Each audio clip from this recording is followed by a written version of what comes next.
J'ai souvent l'habitude de présenter des récits policiers ou des récits d'aventure.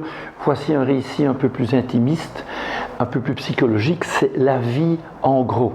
Alors déjà, il y a une virgule dans le titre parce qu'il y a deux sens. La vie en gros, c'est l'histoire de Benjamin qui vit un peu les aventures et les mésaventures d'un adolescent de son âge, 15 ans, mais également la vie en gros parce que Benjamin souffre d'obésité et ce n'est pas tous les jours comique pour lui.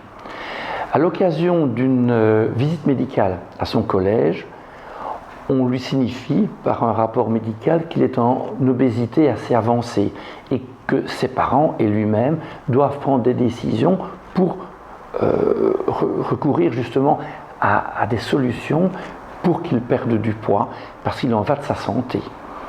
Alors il essaye bien entendu un régime comme beaucoup. Alors je ne vais pas entrer vraiment dans les détails, mais le régime classique généralement ne porte pas toujours bien ses fruits, et quand il porte ses fruits, on retrouve souvent les kilos après. Mais il va y avoir peut-être quelque chose d'autre qui va intervenir dans l'existence de Benjamin, et qui va faire qu'il aura vraiment envie de maigrir. Pour ça, il faut lire le livre, très agréable. Et petit mot en passant, c'est un livre que je proposais, et je propose encore régulièrement en classe, et une année, j'ai proposé le roman alors qu'un élève était dans le cas de Benjamin en classe et j'avais un peu quelques réticences en me demandant comment il allait prendre le récit. Et cet élève-là m'a dit que ça lui avait fait du bien de lire cette histoire. Il l'a bien pris et il en a même tiré certains enseignements.